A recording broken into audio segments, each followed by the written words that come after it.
Captain Dae-jung Kim stood on the bridge of the UES Prometheus and watched Earth shrink behind them.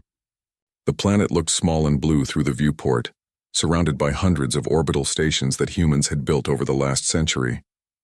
This was the moment he had waited for his entire life. Humanity's first real warship was finally leaving home. "All systems running smooth, Captain," said Bo-Ra Lee from her station near the engine controls.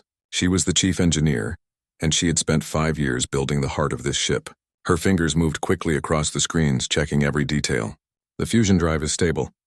The antimatter containment is holding perfectly." Dae-jung nodded. He trusted Bo-Ra completely. She was young but brilliant, always thinking of new ways to make things work better. The Prometheus was her dream as much as his. "Course set for the outer marker," reported Jae-won Kwon, the navigation officer. He was barely 25, fresh from the academy, but he had steady hands and a sharp mind. "We should reach it in 6 hours." The bridge crew worked quietly around him. Lieutenant Hyun-woo Park sat at the tactical station, his eyes focused on the weapon displays. The Prometheus carried railguns, missile tubes, and energy shields that human scientists had copied from alien designs. They were not as good as the real thing, but they were something. Humanity had to start somewhere. Far away on the council station that orbited the gas giant known as Gateway, Ambassador Mi-sun Choi sat in another frustrating meeting. The chamber was huge and circular, with seats for representatives from 40 different alien species. Most of them ignored her. They had been ignoring humanity for decades. "Earth's petition for full council membership is denied," announced the speaker, a tall creature with silver skin and too many arms. "The human species lacks the technological and military capability to contribute meaningfully to galactic security." Mi-sun stood up, her hands clenched. "We have built a deep space warship. We have proven our commitment to a crude copy of designs that are centuries old," interrupted a Valthene observer. "The Valthene Empire controlled 30 star systems and had weapons that could crack planets. Your ship is a toy compared to real military vessels. Come back when you have something worth discussing."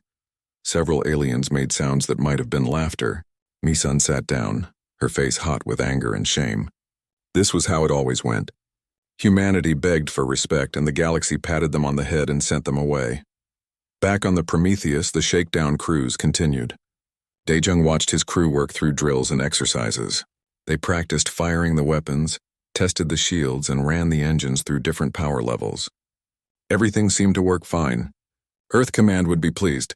"Captain, I'm seeing something odd," Bo-Ra said suddenly. She frowned at her screens, her finger tracing a pattern that made no sense.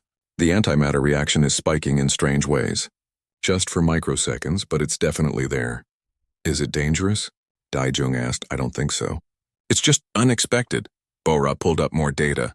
"It's like the reaction is happening in 2 places at once, or maybe echoing somehow." "I've never seen anything like this." Hyun-woo looked up from his station. "Could it be interference from the fusion system?" "Maybe," Bo-Ra said, but she didn't sound convinced. "I'll keep monitoring it. If it gets worse, I'll shut down the hybrid drive and we'll run on fusion only." Hours passed. The Prometheus moved deeper into space, away from Earth's crowded orbital zone and out toward the dark areas where few ships traveled. The crew relaxed a little.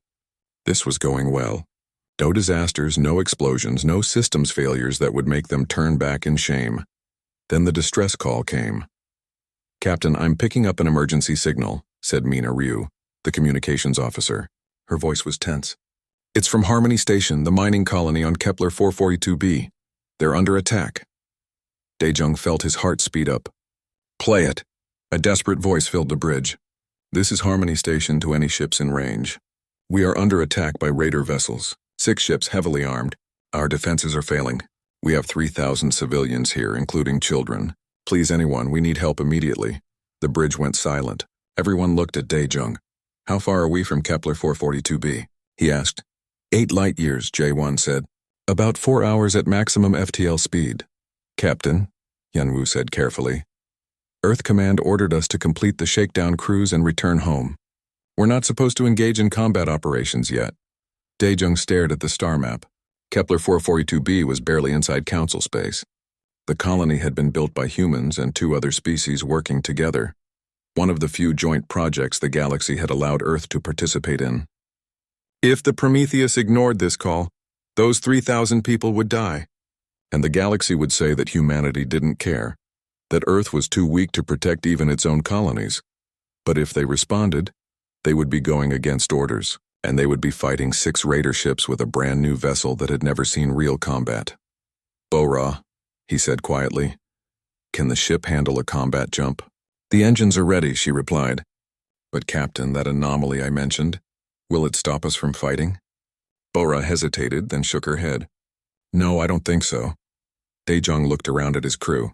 Young faces, nervous faces, but also determined. They had all joined the fleet to make a difference. Well, here was their chance. "Mina, send a response to Harmony Station. Tell them help is coming." He turned to J1. "Plot a jump to Kepler 442b, maximum speed." "Yes, sir." "All hands, battle stations," Daejong announced over the ship-wide system.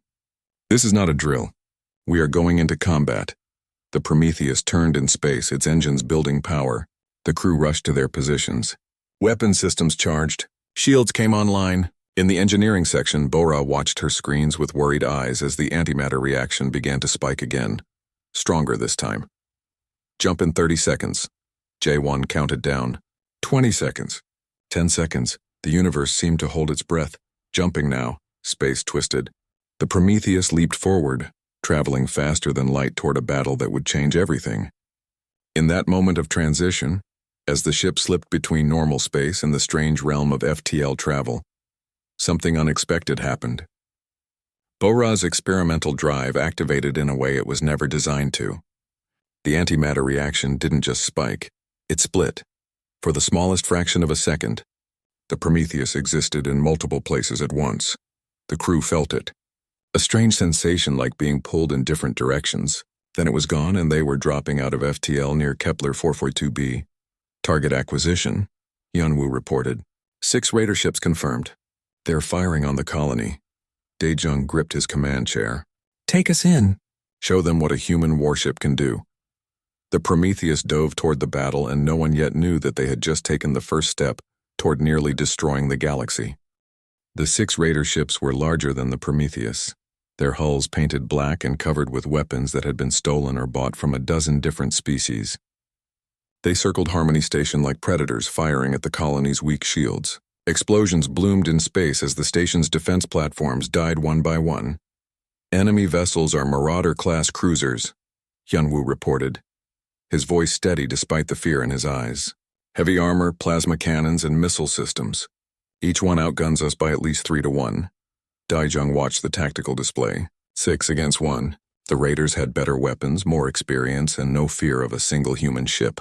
This should be suicide, but he had 3,000 people counting on him. "Target the closest ship," he ordered. "All railguns fire when ready."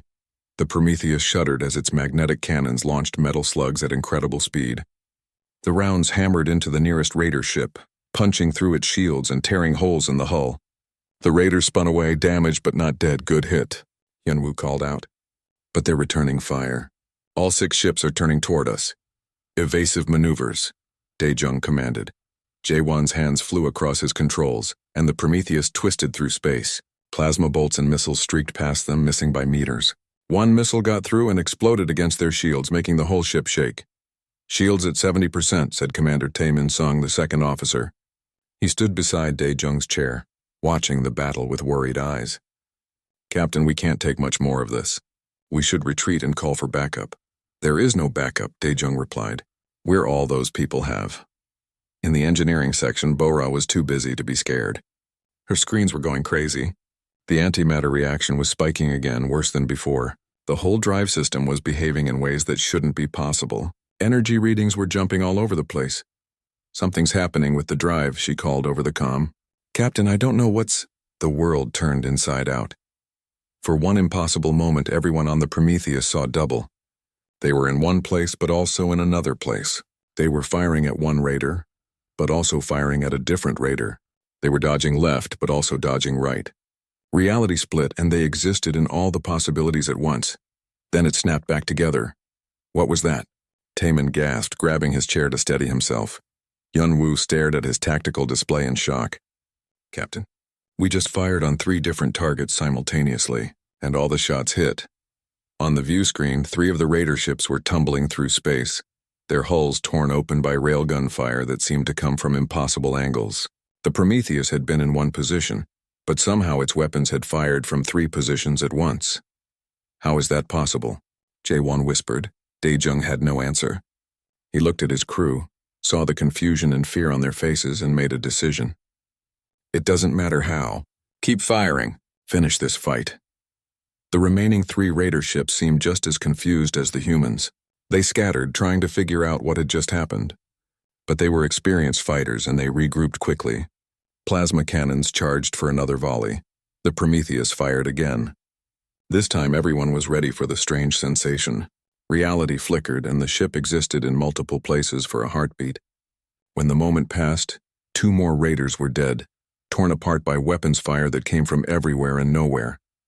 The last raider captain apparently decided that survival was more important than pride.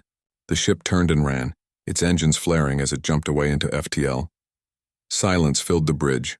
The crew looked at each other with wide eyes. They had won. 1 human ship against 6 raiders, and they had won in less than 5 minutes. Harmony Station is hailing us, Mina said quietly. They're asking if we're real. Dae-jung let out a breath he hadn't known he was holding. Tell them we're real. Tell them they're safe. In the hours that followed, the Prometheus docked with Harmony Station to check on the survivors. The colonists came out to thank them, crying and laughing and touching the ship like they couldn't believe it was there. 3,000 lives saved. It should have felt like a victory. But in the ship's science laboratory, Dr. Hae-won-yoon was studying the sensor data from the battle, and what she found made her blood run cold, Captain. You need to see this, she said when Dae-jung came to check on her. Hae-won was the ship's physicist, a quiet woman in her 40s who usually spent her time studying star formations and gravity waves. Now she looked pale and frightened. What is it? Dae-jung asked. During the battle, our sensors recorded something impossible. She pulled up a display showing the Prometheus from multiple angles. We weren't just moving fast or using clever tactics. We were actually in multiple positions at the same time. For brief moments, we existed in 6 different locations simultaneously. Dae-jung stared at the images. He could see it now. Copies of his ship, slightly transparent, overlapping with the real one. How? I think it's the experimental drive that Bo-ra designed, Hae-won said. The way she combined fusion and antimatter reactions shouldn't work according to normal physics. But it does work, and I think I'm starting to understand why. The drive is creating quantum copies of the ship across parallel realities. Speak in plain language, Dae-jung said. Hae-won took a breath. Imagine that every choice creates a different universe. In one universe, you turn left. In another, you turn right. Normally, those universes are separate. But our drive is punching through the walls between them. For a few seconds, we exist in multiple universes at once. We can fire from 6 different positions because we're actually 6 different versions of ourselves. Dae-jung felt dizzy. That's impossible. I know, Hae-won said. But it happened. I have the data. And Captain, I think we can do it again. Word of the battle spread quickly. The survivors on Harmony Station told everyone who would listen about the human ship that appeared in multiple places at once, fighting like a ghost. Within days, the story reached the Galactic Council. At first, they dismissed it as exaggeration. Frightened colonists seeing things that weren't real. But then the raider who escaped started talking, and his story matched. He said the human ship had been in 6 places at once, firing from impossible angles, like it could see all possible futures and act on them simultaneously. The Valthene Empire sent scouts to observe the Prometheus. They watched from a distance as the human ship continued its patrol, helping other colonies and chasing away smaller raider groups. The scouts reported back with confusion. The ship looked normal. Its weapons were standard. Its shields were weak. There was no obvious explanation for what had happened, but the Valthene didn't dismiss it. They had ruled their empire for 10,000 years by never underestimating potential threats. If the humans had somehow developed a new type of technology, it needed to be investigated. On Earth, Admiral Eun-ji-han received the full report from the Prometheus and sat in her office for 3 hours, reading it over and over. She was the highest-ranking officer in the human fleet, a woman who had spent 40 years fighting to make humanity strong enough to survive in a hostile galaxy. Now they had something new, something powerful. And she understood immediately how dangerous it could be. She sent a coded message to Captain Daejung. The orders were simple: continue operations, test the quantum drive carefully, and keep its capabilities secret from all alien observers. Humanity finally had an advantage. They could not afford to lose it by being careless. Back on the Prometheus, Bora and Haiwan worked together in secret, trying to understand what they had created. Bora had designed the drive to be efficient, to use less fuel and generate more power. She had never intended to break the laws of physics. Can we control it? Bora asked. Haiwan looked at her equations and shook her head. Maybe. It seems to activate during high-stress moments when the ship needs it most. Combat situations, emergency maneuvers. It's almost like the drive responds to need. Or like it's alive, Bora muttered. Don't say that, Haiwan replied. It's quantum mechanics, not magic. We just need to figure out the rules. Neither of them knew that they were already too late. The rules they wanted to learn were rules that should never have been broken. And every time the Prometheus used its quantum drive, those broken rules spread a little further, like cracks in glass that would eventually shatter everything. 3 months passed, and the Prometheus became famous. Captain Daejung and his crew fought 7 more battles against raiders and pirates. They won every single one, though they tried to win using normal tactics when possible. The quantum drive remained their secret, activating only when absolutely necessary. Other colonies started calling for the human ship when they had trouble. The Prometheus couldn't be everywhere, but it did what it could. Humanity's reputation in the galaxy began to change. They were no longer the weak species that everyone ignored. They were becoming something to respect and maybe to fear. In their hidden laboratory, Bora and Haiwan finally made a breakthrough. After weeks of testing and calculations, they understood what the drive was really doing. It's not just making copies of the ship, Haiwan explained to Captain Daejung and Admiral Yunji, who had come aboard for a personal inspection. Every time we activate the drive, we're creating branches into parallel realities. In those realities, we make different decisions, take different actions. Then the drive collapses all those realities back together, keeping only the best outcomes. Admiral Yunji leaned forward in her chair. She was a small woman with gray hair and sharp eyes that missed nothing. What does that mean in practice? It means we're learning from battles that never happened, Bora said. In one reality, we turn left and get hit. In another, we turn right and survive. When the realities collapse back together, we somehow remember the right choice. We adapt and improve based on hundreds of different possibilities. So every battle makes us smarter, Daejung said slowly. Exactly, Haiwan confirmed. The ship and crew are learning at an impossible rate. That's why our tactics keep improving. We're not just good. We're learning from versions of ourselves in other timelines. Admiral Yunji stood and walked to the viewport, looking out at the stars. Can other ships use this technology? We could build more quantum drives, Bora said. It would take time, but yes. Then Earth needs to start building immediately. The Admiral turned back to face them. The galaxy is taking notice. Our intelligence officer Kai Ti-wan has discovered at least 6 different alien species, trying to steal this technology. Some have sent spies to our shipyards. Others are trying to capture our ships for study. As if her words had summoned trouble, alarms began blaring throughout the ship. Captain, to the bridge. Mina's voice came over the comm, high and frightened. We have a situation, they ran. When they reached the bridge, Daejung saw what had caused the panic. The view screen showed a fleet of ships surrounding them. Not 6 ships this time, 50 ships. All of them belonged to the Kryn Collective, one of the most powerful military forces in the galaxy. They appeared out of nowhere, Hyunwoo reported. They were using some kind of stealth technology. By the time our sensors detected them, they had us boxed in. A message came through. The face on the screen belonged to a Kryn commander, a being that looked like a cross between an insect and a reptile. Its mandibles clicked as it spoke through the translation system. Human vessel Prometheus, you are ordered to surrender immediately. Your ship will be taken to a Kryn research facility for examination. Comply and your crew will be treated well. Resist and you will be destroyed. Admiral Yunji stepped forward. This is Admiral Han of Earth Command. You have no authority to make such demands. We are in neutral space. The Galactic Council has authorized this action, the Kryn commander replied. Your quantum drive technology is too dangerous to remain in the hands of a primitive species. Surrender now. Daejung looked at his admiral. She shook her head slightly. No surrender. Earth could not afford to lose this ship and its secrets. I'm sorry. Daejung said to the Kryn commander. But we can't do that. Then you will die, the Kryn said and closed the channel. 50 ships.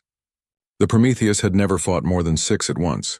The quantum drive had helped them win those battles, but this was different. This was an entire fleet designed to capture or kill them.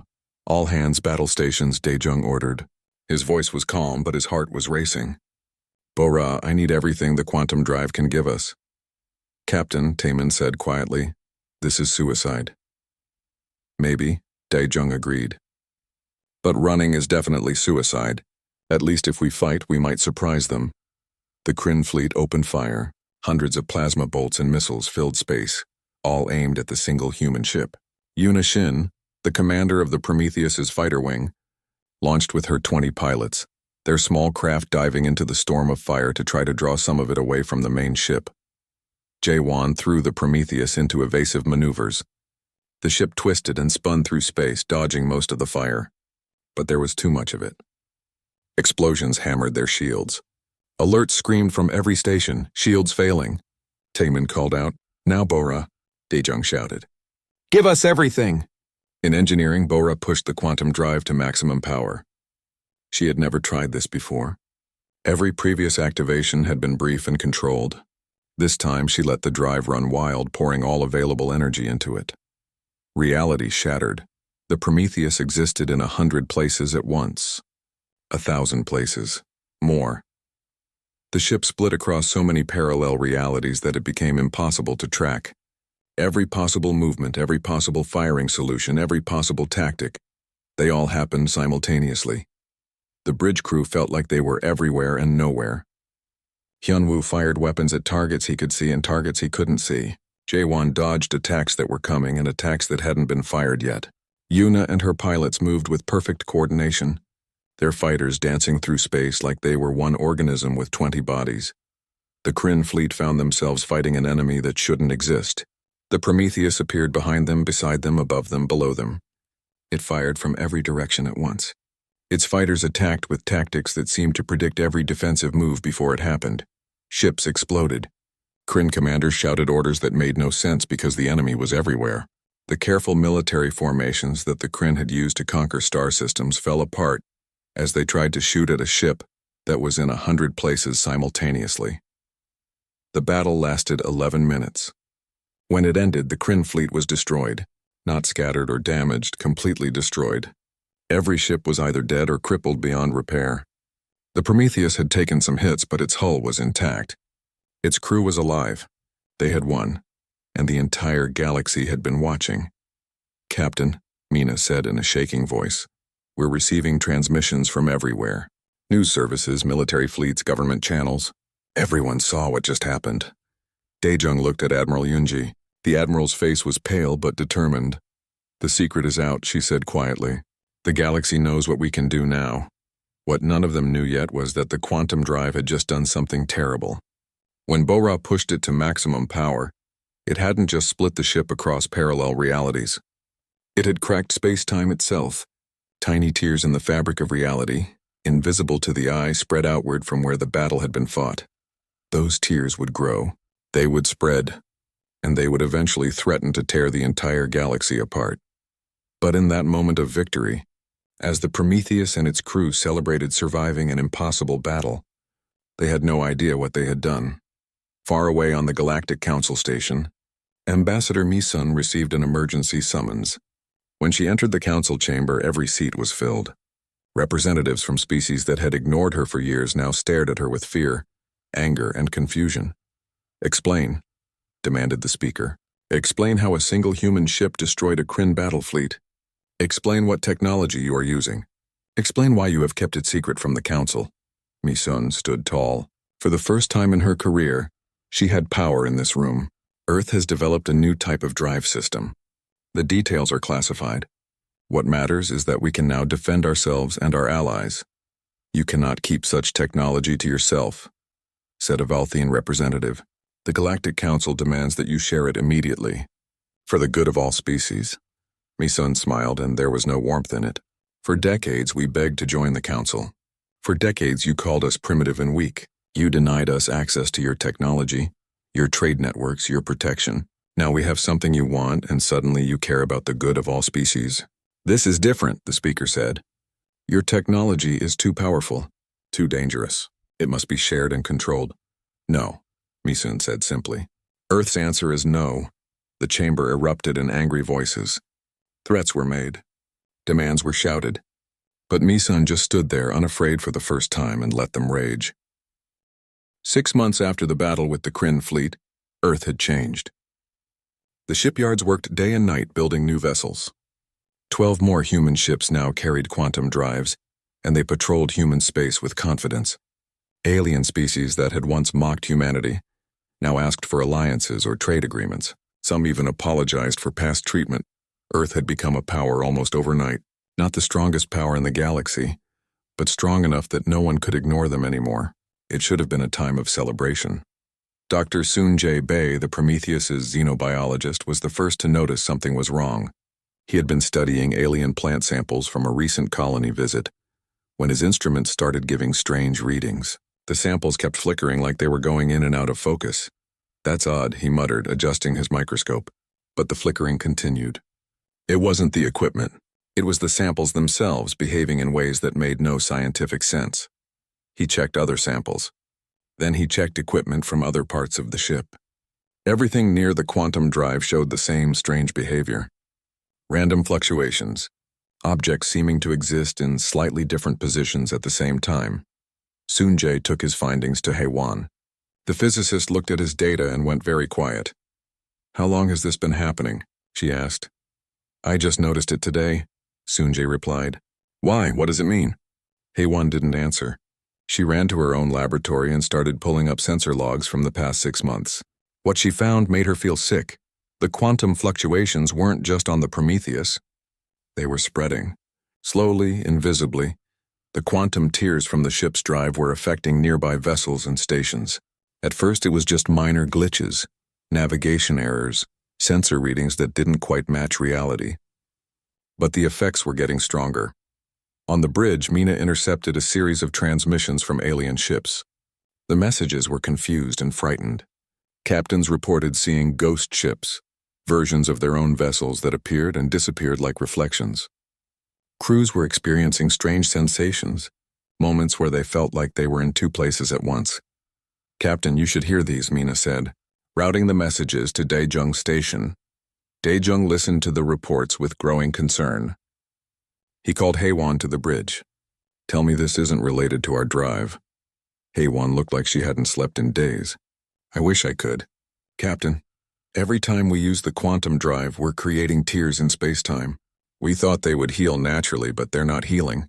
They're growing. They're spreading outward from human space, affecting everything they touch. How bad is it?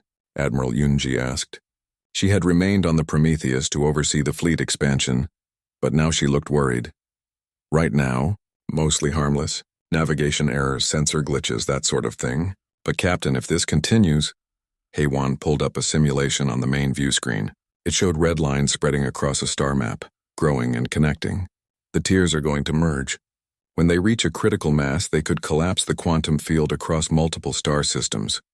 What does that mean? Daejung asked, though he had a feeling he didn't want to know the answer. It means reality itself will fragment, Haewon said quietly. Permanent overlapping timelines. Multiple versions of the same planets, the same stars, the same people, all existing simultaneously in the same space. It would be chaos. Civilization would collapse. Billions of beings could die. The bridge went silent. Commander Woo Jin Ko, the leader of the ship's marine unit, spoke up. Can we stop using the drives? It's too late for that, Haewon said. The damage is already done. Stopping now would slow the spread, but it wouldn't reverse it. The tiers are self-propagating now. They're going to keep growing even if we never activate another quantum drive. Daejung felt cold. How long do we have? I can't be certain. My models show the critical collapse happening in anywhere from 6 months to 2 years. It depends on too many variables. We need to tell the council, Ambassador Misun said over the comm. She had been listening from the council station. If this is true, we need to work together to find a solution. Admiral Yoonji shook her head. If we tell them, they'll use it as an excuse to attack Earth. They'll say the only solution is to destroy all our quantum technology, and maybe Earth itself. But we can't just hide this. Misun protested. We won't, Yunji said. But we need to have a solution first. Otherwise, we're just handing them a reason to eliminate us. Haewon and Bo-Ra worked without rest for the next 2 weeks. They ran simulations, tested theories, and studied every piece of data they had on the quantum tiers. Other scientists from Earth joined them remotely, their best minds focused on the problem. Meanwhile, Ki-Tae-Wan's intelligence network brought back disturbing news. The Galactic Council was already planning military action against Earth. They had seen the quantum effects spreading through their territories. They knew something was wrong, even if they didn't fully understand what, and they blamed humanity. They're building a fleet, Ki-Tae reported to Admiral Yunji. Every major species is contributing ships. They're calling it the Purification Armada. Their plan is to jump into Earth's solar system and destroy every human vessel with a quantum drive. If Earth resists, they'll destroy Earth itself. When? Yunji asked. 3 months, maybe less. The Admiral looked older than her years. Then we have 3 months to fix this or we're all dead. Bo-Ra had an idea, but it was dangerous. She explained it to the senior staff in a meeting that lasted 4 hours. We can't heal the quantum tiers individually, she said. There are too many and they're spreading too fast. But we might be able to reset the entire quantum field in this region of space. It would be like rebooting a computer, wiping everything and starting fresh. How would that work? Daejong asked. We synchronize all 13 human quantum drives, Bo-Ra explained. We activate them simultaneously at maximum power. But instead of splitting realities, we collapse them all back together. One massive quantum collapse that resets the local space-time to a stable state. Haewon nodded slowly. It could work. The math supports it. But there are risks. What risks? Admiral Yunji demanded. The collapse might not stop where we want it to, Haewon admitted. If we miscalculate, it could cascade through the entire galaxy. Or it might not work at all and just make things worse. Or it could tear apart every ship involved in the attempt. There's no way to test it. So we might save the galaxy or we might destroy it faster, Taemin said. Yes, Haewon confirmed. Daejong looked at his crew. He saw fear but also determination. They had caused this problem even if they hadn't meant to. Now they had to fix it. What do we need to make this work? He asked. Time, Bo-Ra said. I need at least 2 months to modify all the drives and set up the synchronization system. And we need to be in the right position, far enough from inhabited worlds that if something goes wrong, the damage is limited. Admiral Yunji stood up. Then we have 2 months to prepare and 1 week to execute. I'll coordinate with the other ships. Bo-Ra, you focus on the technical work. Kai-Tae, keep monitoring the Council's fleet. Haewon, refine those calculations. We only get one chance at this. Ambassador Misun made one final attempt to reason with the Galactic Council. She brought them the data, showed them the quantum tiers, explained what Earth was trying to do. Some council members listened. Some even believed her. But too many were afraid and fear made them angry. You have doomed us all, the speaker said. The only question is whether Earth will take responsibility and face justice, or whether we must deliver that justice ourselves. We're trying to fix it, Misun pleaded. Give us time. Time is what we don't have, a Valthene representative said.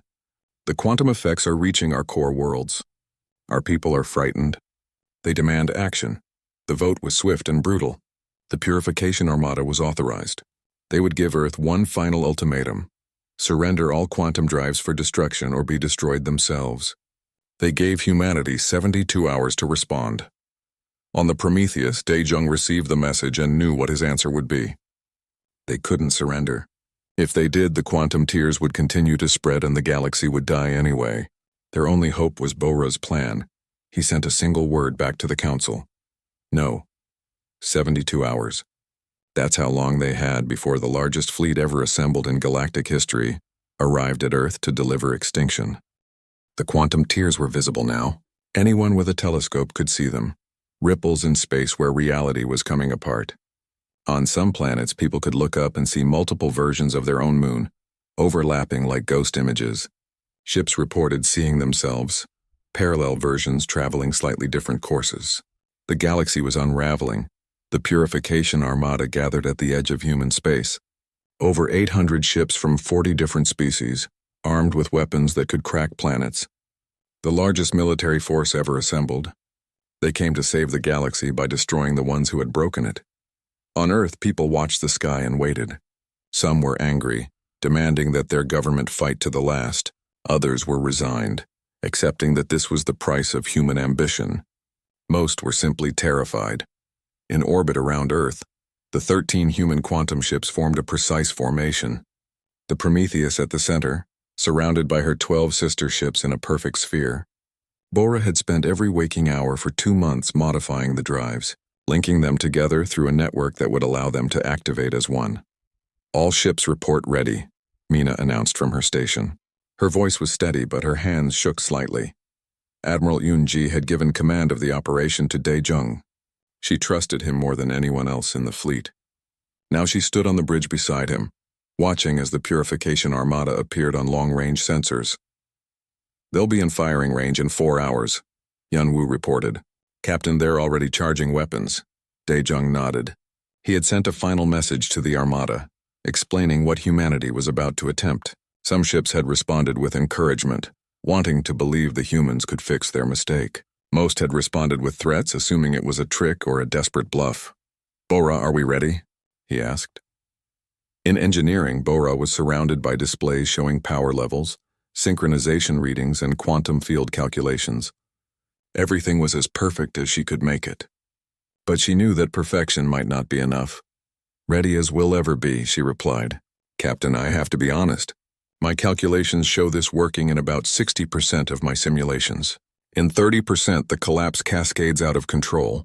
In 10%, it just fails and we all die for nothing. 60% is better than 0, Daejung said. He looked around the bridge at his crew. Yunwoo at tactical, his jaw set with determination. Jaewon at navigation, young but brave. Mina at communications, tears on her face but her voice still professional. Taemin standing ready to take command if Daejung died. Commander Woo Jin and his Marines prepared to fight the Armada if the plan failed. These were good people. They deserved to live. Everyone in the galaxy deserved to live. "All ships, this is Captain Kim," he said over the fleet channel. "In a few minutes, we're going to attempt something that shouldn't be possible. We're going to fix what we broke. We're going to save the galaxy that we almost destroyed. If this works, we'll be heroes. If it doesn't work, we'll be dead. Either way, it's been an honor serving with all of you." 12 voices responded. 12 other captains who had volunteered for this mission knowing they might not survive. They were ready. In the council chamber of the Galactic Station, Ambassador Mi-sun sat alone. The other representatives had evacuated, not wanting to be near human space when the battle began. But Mi-sun had refused to leave. If her species was going to die today, she would die with them. She thought about all the years she had spent begging the galaxy to accept humanity. All the humiliation, all the rejection. And now at the end, humans were going to sacrifice everything to save the species that had scorned them. There was poetry in that, she supposed. Sad, bitter poetry. On the Prometheus, Haewon watched her instruments with intense focus. The quantum field was unstable, worse than ever. The tears were connecting, spreading faster. They were almost out of time. "Captain, if we're going to do this, it needs to be now," she said urgently. "The field is approaching critical collapse on its own. If that happens before we're ready, the whole galaxy goes with it." Daejung took a deep breath. "Bora, begin the sequence." Starting quantum drive synchronization, Bora announced. "All ships confirm power levels. Synchronization at 20%, 40%, 60%. The 13 ships began to glow with an eerie light. Not normal light, this was something else, something that existed between realities. The crews felt reality start to bend around them. "The Armada is firing," Hyunwoo shouted. "Multiple incoming weapons." "Hold position," Daejung ordered. "We can't break formation." Yuna and her fighter pilots launched, along with fighters from the other ships. They flew into the path of the incoming fire, sacrificing themselves to give the capital ships a few more seconds. Explosions bloomed in space. Brave pilots died protecting a plan they didn't fully understand. "Synchronization at 80%, Bora reported. Her voice was shaking now. The whole ship was shaking, vibrating at frequencies that shouldn't exist. On planets across the galaxy, people looked up and saw something impossible.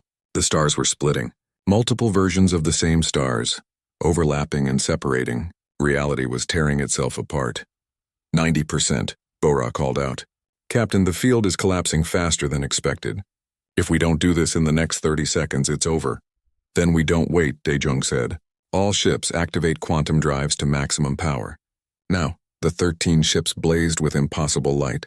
The quantum drives, all working as one, created a collapse so massive that it tore through the fabric of space-time itself. Every possible reality, every parallel timeline, every quantum possibility, they all collapsed together into a single point. For one eternal moment, everyone in the galaxy experienced something beyond understanding. They existed in all possible timelines simultaneously. They saw every choice they had ever made, every version of themselves that could have been. They saw the universe as it was, as it could be, as it should be, all at the same time. On the Prometheus, HFY saw it all.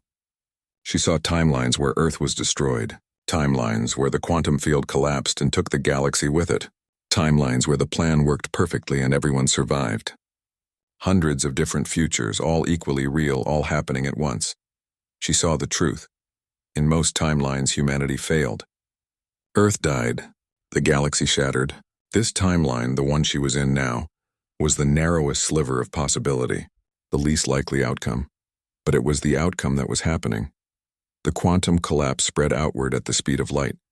It swept through the purification armada, through the council station, through star system after star system.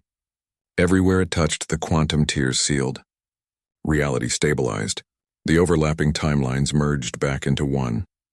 When it was over, the 13 human ships floated in space, their drives dark and silent.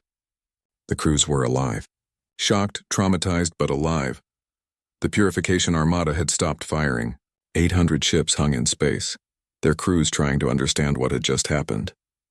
They had felt the quantum collapse too. They had seen the other timelines, the ones where they had destroyed Earth and doomed themselves in the process. "Captain," Mina whispered, "we're receiving messages from the Armada. They're thanking us." Daejung let out a breath. He felt like he had aged 100 years in the last few minutes. "HFY, did it work? Are the tiers sealed?" HFY checked her instruments, hardly daring to hope. "Yes, Captain, the quantum field is stable. The tiers are gone. We did it." "We actually did it!" Cheers erupted across the bridge. Crew members hugged each other, crying and laughing. They had been certain they were going to die, and now they were alive. The galaxy was saved, but Bora didn't cheer. She stared at her displays, her face pale. "Captain, the drives are burned out. All of them. Every quantum drive in the fleet is permanently dead. We can't use them again." Admiral Yunji put a hand on her shoulder. "That's okay, Bora. That's probably for the best." Over the next days and weeks, the full consequences became clear. The quantum collapse had left permanent markers in space-time, scars that would remain for thousands of years. Scientists across the galaxy studied them, proof of how close they had all come to extinction. The Galactic Council met in an emergency session. The vote was unanimous. Earth was granted full membership. Not because the Council wanted to, but because they had no choice. Humanity had nearly destroyed the galaxy by accident, but they had also saved it through deliberate sacrifice. Ambassador Misun stood before the Council as an equal for the first time. "Humanity accepts membership," she said formally, "and we agree to permanently decommission all quantum drive technology. It was too dangerous. We understand that now." The quantum drives were sealed away in a vault on Earth's moon, guarded by soldiers from a dozen different species. A monument to human ambition and human responsibility, locked away so that the mistake could never be repeated. Captain Daejung and his crew became legendary figures. Some species celebrated them as heroes who saved the galaxy. Others feared them as the ones who nearly ended it. Most felt both emotions at once, respect and terror mixed together. The Prometheus herself was decommissioned. They placed her in orbit around Earth as a monument, a museum ship where people could visit and learn about what had happened.